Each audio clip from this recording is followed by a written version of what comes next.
वीज कपातीविरोधात शेतकरी आक्रमक. 3 दिवसात वीजपुरवठा सुरळीत करा, अन्यथा मोठं आंदोलन.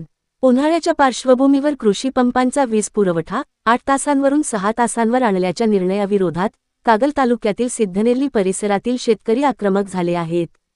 महावितरणने तातडीने हा निर्णय मागे घेऊन उन्हाळा संपेपर्यंत किमान 12 तास अखंडित व उच्च दाबाचा वीज पुरवठा द्यावा, अन्यथा तीव्र आंदोलन छेडण्यात येईल, असा इशारा शेतकऱ्यांनी महावितरणला दिला.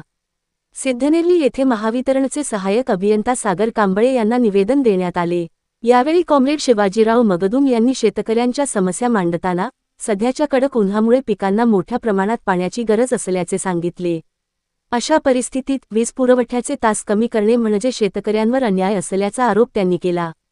शेतकऱ्यांनी निवेदनात म्हटले आहे की उपलब्ध 6 ते 8 तासांच्या पुरवठ्यातही वारंवार वीज खंडित होणे, कमी जास्त दाबाचा पुरवठा होणे असे प्रकार घडत आहेत. त्यामुळे पिकांना वेळेवर पाणी देता येत नाही. यापूर्वी पाटबंधारे विभागाने लागू केलेल्या उपसाबंदीमुळे शेतकरी आधीच अडचणीत सापडले आहेत. त्यातच आता वीज कपातीमुळे पिके जळून जाण्याची भीती निर्माण झाली आहे.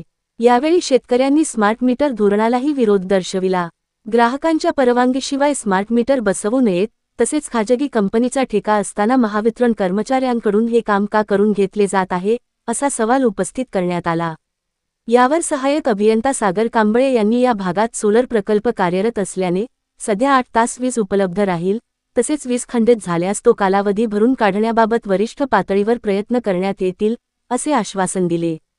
दरम्यान पुढील 3 दिवसांत वीज पुरवठ्याचे तास वाढवून न दिल्यास महावितरणविरोधात उग्र आंदोलन छेडण्याचा इशारा शेतकऱ्यांनी दिला.